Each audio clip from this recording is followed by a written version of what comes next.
Well, hey mamas, Jessyka Coulter here, CEO and founder of Ace Cookie Tutoring. We are going to talk with Elisabeth Stitt today. So Elisabeth, thank you so much for being here with us. Yeah. Yeah, I know as the owner of Joyful Parenting Coaching, as a former educator, parent educator, I know you have all sorts of goodies to share with us. And I know our focus is critical thinking, problem solving, but I kind of want to start, if it's okay with you. You shared an example about the dishwasher the other day, and I think a lot of our listeners are probably going, okay, what's this dishwasher thing, because that's a chore that my tween is supposed to do, and it's a constant problem. At least it was in our household. So I would love for you to kind of share that with us and then kind of tell us why critical thinking is so important. Yeah. So I'm going to turn it around a little bit, and I'm going to say, why would you come to this as a parent? Like, what's the problem that you would be seeing? And the problem is kids who can't think for themselves, kids who don't take initiative, and therefore become apathetic and lack motivation. And this is a problem that we as parents have created. And we've created it by micromanaging kids and always telling them what to do and exactly how to do it, and then being there to course correct at every exact little moment. And so not letting them get into trouble and see that the path that they went down didn't serve, in order to backpedal and say, okay, I'm going to try another path. So this leads, so when we get micromanaged, and I think that if we as adults think about this in our professional capacity, if we think about managers that we've had or bosses that we've had, All of us, right, who have really micromanaged us, we have felt frustrated, undervalued, like it's not even worth my taking initiative because they're just going to shoot me down or criticize me or tell me how to do it differently anyway. So we probably ourselves have had this experience of being demotivated by somebody who's taking too much control, instead of just trusting us to get into a situation and to maybe get it wrong, but then to figure it out. Okay. So, and just a quick side note, why have parents gotten into the place where they feel the need to micromanage and control their kids so tightly? That's because of fear. That's because of fear of the big college application process. So we used to trust and believe that if my kid's more or less okay, it's fine. There's a place for them in the world. There are jobs for them. And now we fear there are not jobs for anybody except people who are really at the top or at the bottom. And so it has increased our fear, and it's made us think, oh, I have to micromanage this. I have to stay on top of this kid. I have to keep this goal for this kid in mind in every interaction that I do. And it tends to make us hypercritical, even if we don't think of ourselves as critical people, and we're not thinking like, oh, nobody's good enough, but we're just thinking, oh, I have to make sure that this is right, that this is optimal, because there's this big scary thing out here. Okay, so that's my little side note on how we got here. And so one way to solve the problem of unmotivated kids is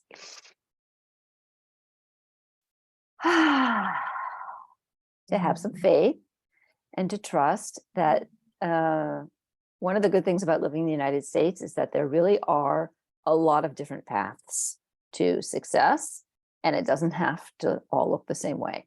And that, if your child does not go to college right away, or they don't get into the college of their choice, 10 years out, it doesn't mean they're not going to end up where they want to be and where they need to be. Okay, but that's a little bit hard to breathe and to just give up being fearful when you've been fearful. So Another way to help boost kids' motivation to kind of pop them up out of this inertia that comes from like, I can't get anything right and it's just going to all be corrected anyway, so why should I even try? Is to develop your kids as critical thinkers. And I've got 4 steps that I'm going to go through today Sure. in kind of steps that parents can take. And then at the end, my gift to listeners is a checklist of the 4 steps. So if you're the kind of person who takes notes, go ahead and take notes. But if you want to listen and get the gestalt of it, you'll get the checklist. You can sign up for the checklist, and that will give you the reminder of what it is. Okay. Step number 1 in engaging your kids as critical thinkers is to encourage more independence, which is the nice way of saying, stop telling your tweens and teens what to do. And instead, instill some faith in them. Let them know, I'm sure you can figure this out. So this is maybe where the dishwasher example comes in. Okay, so and I know that there is a right way to load a dishwasher. We all have our right way, yes. Right? But at the end of the day, right is defined by dishes do get clean and you can fit the maximum number of dishes in without getting anything hurt. Definitely. Right? That's kind of the what defines as right. Beyond that, there are some themes and variations. There's some preferences, some should it be this way or that way. Of course, we could just tell our kid exactly what that right way is. But that is soul sucking because, the kid is like, well, I am an automaton. All I can do is do it exactly the way my parent told me to do it. And that's an offense to an emerging human being, to that tween teen who is trying to say, I am my own person. I am separate from you. I can stand on my own feet. Hopefully not step on my own feet. I was like, I know what she meant. Yeah, exactly. So when we then say to the teen, will you load the dishwasher? And now a problem emerges because of the way they've loaded it. For instance, there are still dishes in the sink. And you say, what's going on with all the dishes still in the sink? Oh, I'll have to do that in another load, Mom, because they didn't all fit in the washer. So now you can encourage independence. You can praise independence, like, thank you for loading the dishwasher. I love that you did that. And at the same time, I know that usually I am able to get the full night's dishes into the dishwasher. So I'm wondering if there's another way that you could do that would work. Well, I guess I could try. Well, just play with that. Why don't you just experiment with that? And tomorrow night, see, I think it should be possible to figure out the puzzle of how to get it all to fit in. But why don't you just see? And you do some iterations of this. And if the kid really isn't getting it, then you're welcome to step in and say, I do have some strategies for how to load a dishwasher. And I'm wondering if you'd be open to my sharing it, my strategy. And if they're like, yeah, Mom, no, I can do this. Get off my back. Get off their back and let them figure it out, because their ownership of the issue and they're coming back again to figure this puzzle out is going to help develop them much more than they're just going like, okay, show me. Yeah, I mean, if they say yes, and you've already let them try it a few times. If you say yes, then they're open to it. And then you can still say, well, great. So then you're going to try to look at, and this sort of brings me to tip number 2. And tip number 2 is about modeling thinking, or in other words, articulating the strategies that you use for success. Because after all, it's not just the strategy for dishwasher loading. It's a good skill. But, we want kids to take strategies and to say like, oh, okay, what did I learn from loading a dishwasher about spatial relationships and about fitting shapes together and looking at what's the structure and what am I trying to impose on the structure that I can then apply somewhere else. So when we model thinking, first of all, we bring awareness to kids that there is rhyme and reason. Like there is a thought process going on when we do something. Most of what we do, it has become so automatic. And we don't bother to articulate to our kids, why do we do things the way that we do? Or how does something even happen? I always joke that my husband must believe that there's a toilet paper fairy who comes at night and replaces the toilet paper, because he never shows up with the need for toilet paper and not have that need met. My kids, because they're in a bathroom that I don't go into very often, they had to learn, I had to teach them the strategy, right? The strategy of like, oh, if the roll is low, take it off and don't put down the interior cardboard tube until you have gotten the next roll from underneath, or you have seen that there's not another roll and you have walked out into the kitchen. And at that point, maybe the strategy is then said, Mom, I need more, which is go to the garage and get more. And I have my own separate strategy for making sure that the garage is well stacked. But at least they're not sitting needing toilet paper and yelling across the house, because they have a strategy for assuring that it's always there. But they didn't have that strategy until I taught it to them, until I articulated, hey, you guys, in my bathroom, this is how I make sure that nobody who comes to this toilet is stuck without toilet paper. And we have all kinds of things like that we do in our day-to-day living that we just do automatically. And we don't explain what is the thinking behind it or what are the micro steps. So it just seems like the household runs smoothly. Now, of course, if you are very disorganized and you don't have any structures or systems or routines, then the process of articulating strategies might help you find them, right? Like talking to them out loud. If that's not your strength, then you might find that like, oh, it's worth it for me to kind of think through and see if I can find a strategic way to arrange this in the house so that I can do it. And of course, with our kids, this is a great place to focus on their homework and be less concerned with what are you learning today, what needs to get done today, and more concerned with what strategy are you employing to do this more easily and more successfully, right? So when a kid comes home with a poor grade on a test, and first of all, when your first question is, what'd you get on your test? That's my first, think of the inflated balloon. That's kind of the first little prick that goes like, ugh, I don't even want to say that. And then, when you have to say, oh, I got a C-, I'm even feeling more deflated. Deflated means unmotivated, right?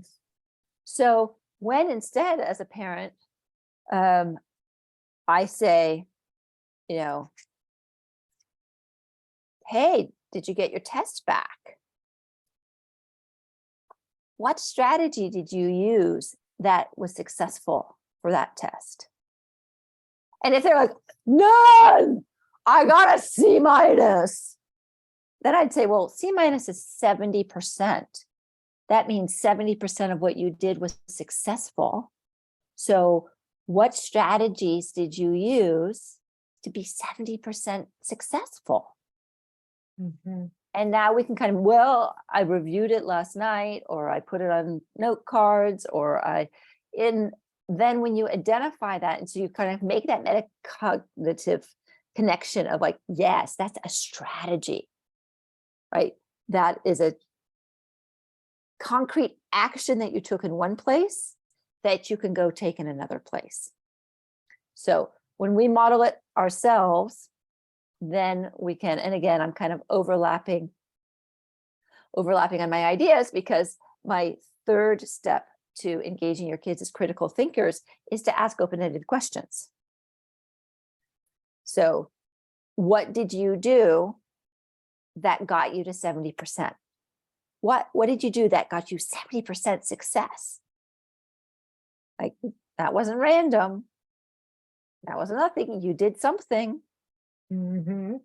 Right? So now we have to go back and think critically about what were the possible steps that we took. And then, of course, we can go deeper of like, which one do you think was the best strategy, or which one was the most helpful?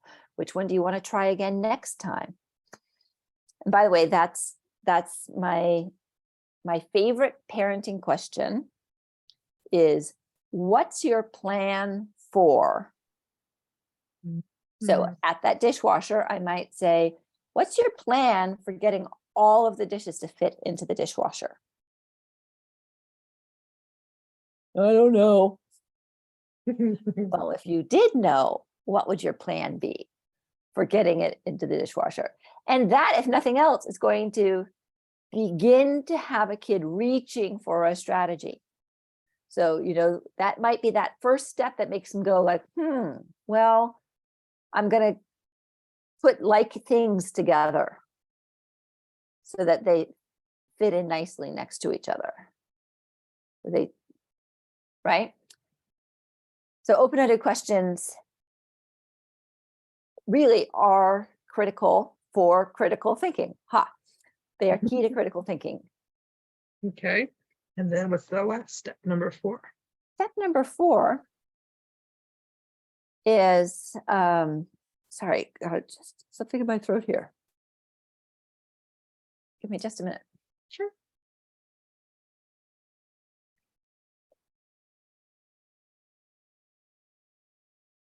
Step number 4 is to embrace mistakes. Part of the reason that kids get demotivated is because we're so focused on the performance and the outcome that we're not focused on the learning. And we're not focused on the process of learning.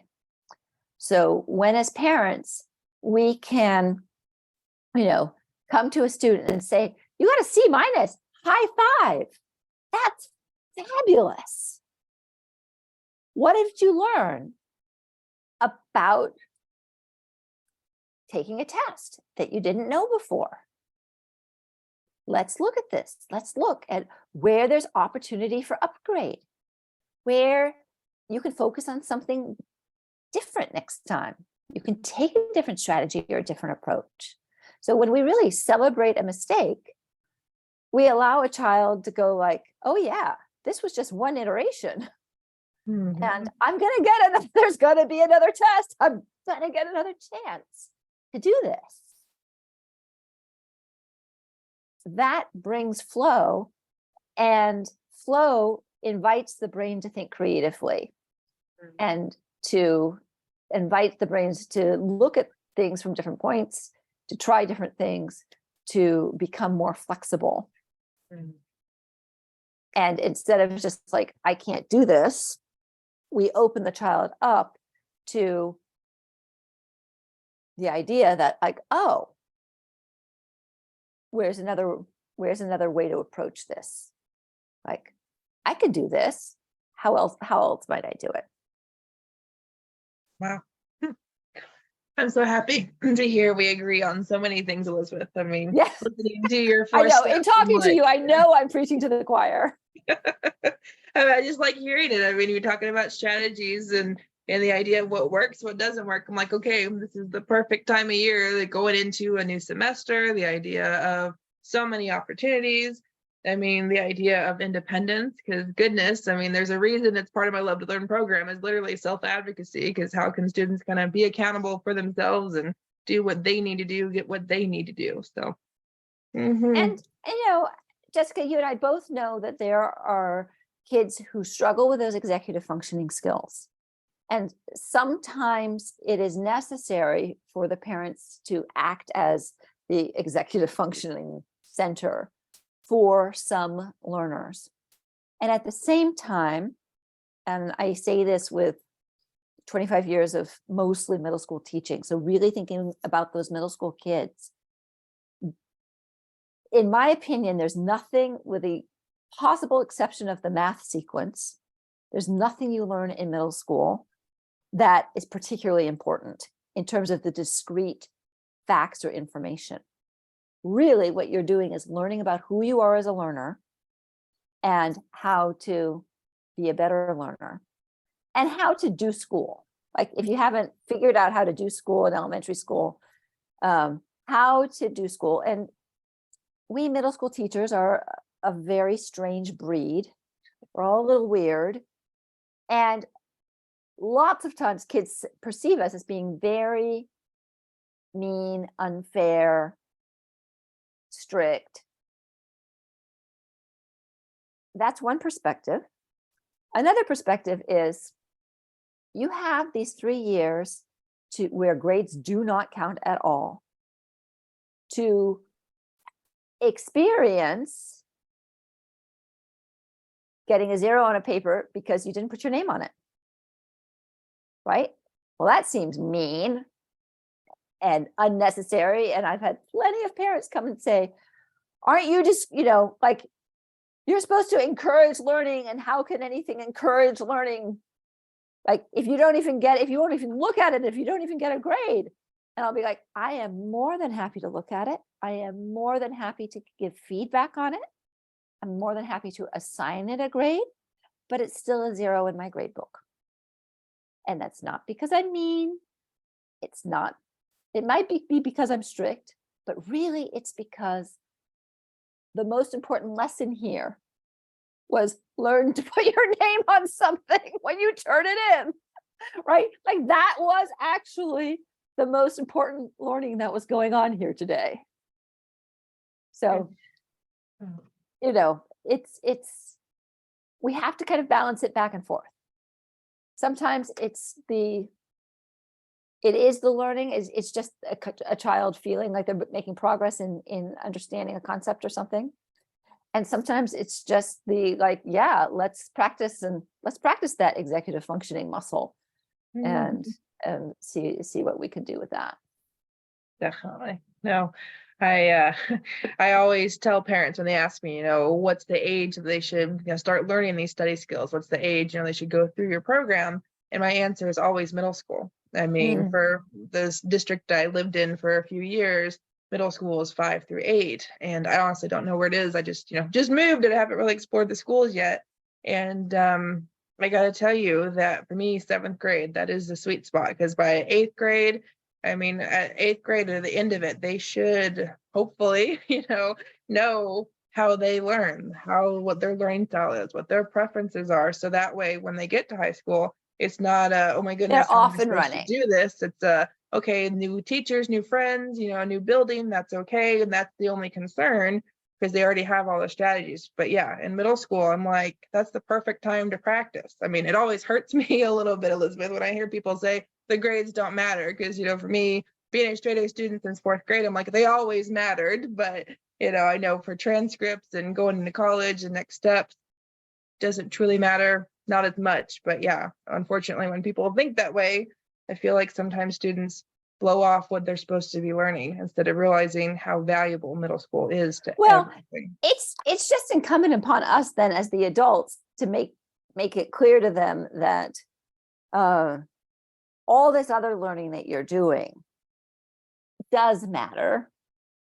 It's more about process than it is about performance. But when you get over into high school, they're not going to care what your process was. All they're going to look at is your performance.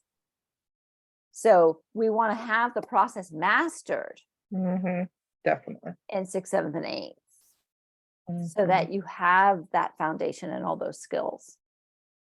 Yeah. There we go. And I know we're going a little bit long, Elizabeth, so I know we've talked about your freebie, so I'll make sure that link is down below so everybody can get those 4 steps, because I know that, yeah, I've been taking notes the whole time, so I imagine some of our listeners are like, okay, what was step 3 again, or what did you know, so they can just add to that or at least have a reference. And then I don't think our listeners probably know where all to find you. So Elizabeth, you want to tell us kind of your website, your socials, all that good stuff? Sure. My website is my name, elisabethstitt.com, and that's Elizabeth with an S, not a Z. That's probably the easiest place to start. Yeah, it has all your company- socials, I think, on there. Yeah. Yeah. The company name is Joyful Parenting Coaching. So Facebook, it's Joyful Parenting Coaching. Instagram, it's Joyful Parenting Coaching. YouTube, I could be either. I should know. It's either Joyful Parenting or it's Elisabeth Stitt. And just the one other thing I do want to mention specifically is that I do have a middle school moms Facebook group, and that's what it's called, Middle School Moms.